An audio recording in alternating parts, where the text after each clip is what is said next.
Welcome to Middle Ground Media, where news is delivered without an agenda. In today's coverage: 1. Donald Trump's stance on IVF in Alabama. Former President Donald Trump has publicly expressed his support for the availability of in vitro fertilization (IVF) treatments amidst a controversial Alabama court ruling. This ruling deemed frozen embryos as children, sparking a debate over the rights of embryos and potential legal implications for IVF procedures. Trump's call to action urges Alabama lawmakers to swiftly find a solution to protect IVF treatments, highlighting a significant concern within the Republican Party about alienating suburban women and swing voters. This stance aligns Trump with the broader Republican effort to navigate the complex intersection of pro-life beliefs and reproductive technologies, reflecting an attempt to mitigate potential electoral backlash from this contentious issue.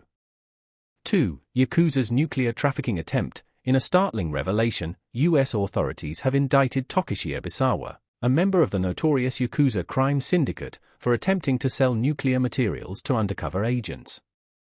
Posing as an arms dealer and an Iranian general, the agents uncovered Ebisawa's scheme to exchange enriched uranium and plutonium for weaponry intended for a rebel leader in Myanmar. This indictment underscores the grave risks associated with nuclear trafficking, and the lengths to which organized crime syndicates will go to profit from such dangerous dealings.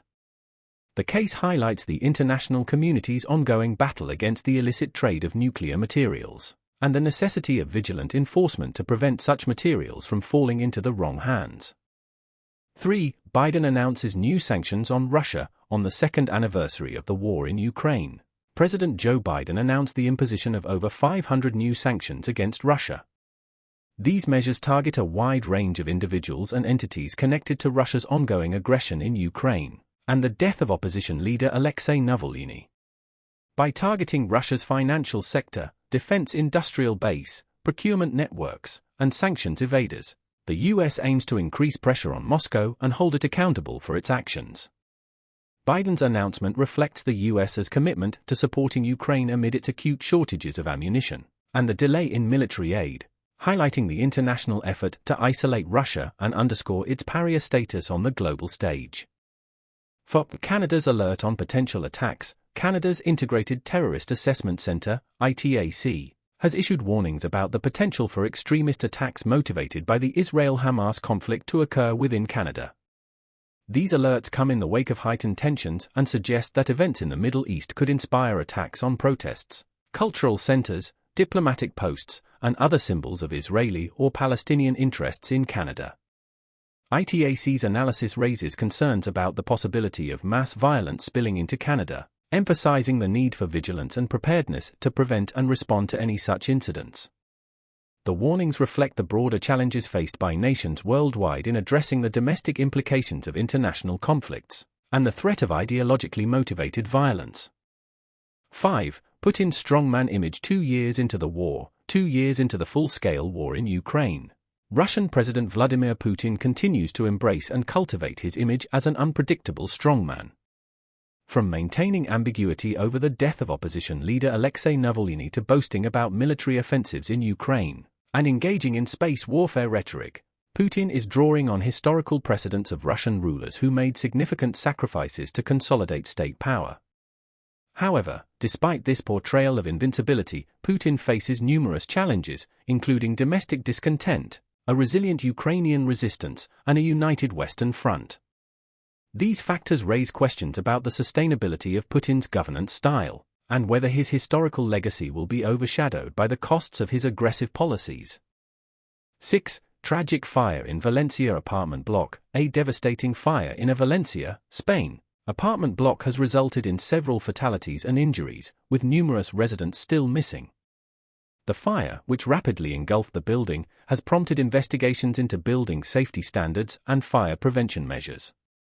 This tragedy highlights the critical importance of adhering to safety regulations and the potential dangers posed by certain construction materials. As the community rallies to support those affected, the incident serves as a stark reminder of the need for vigilance and preparedness to prevent similar disasters in the future. 7. Grenadian escapees hijack yacht. In a daring escape, 3 violent crime suspects, including an accused rapist, fled Grenada and are suspected of hijacking a yacht, potentially killing 2 people on board.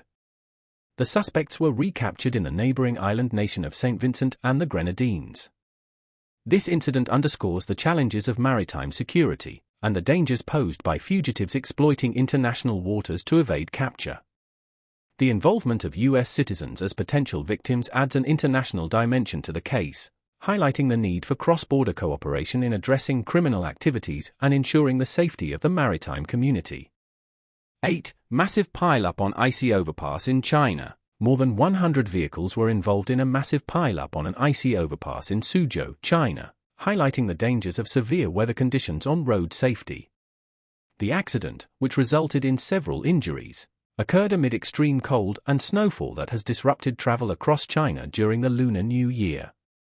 This incident serves as a reminder of the importance of weather preparedness and the need for drivers to exercise caution during adverse conditions. As China continues to experience widespread cold snaps and freezing rain, the government's efforts to address weather-related disruptions and ensure public safety remain a priority. Thank you for tuning into Middle Ground Media. Don't forget to like and subscribe for more unbiased news. Join us again tomorrow for your daily dose of truth and clarity.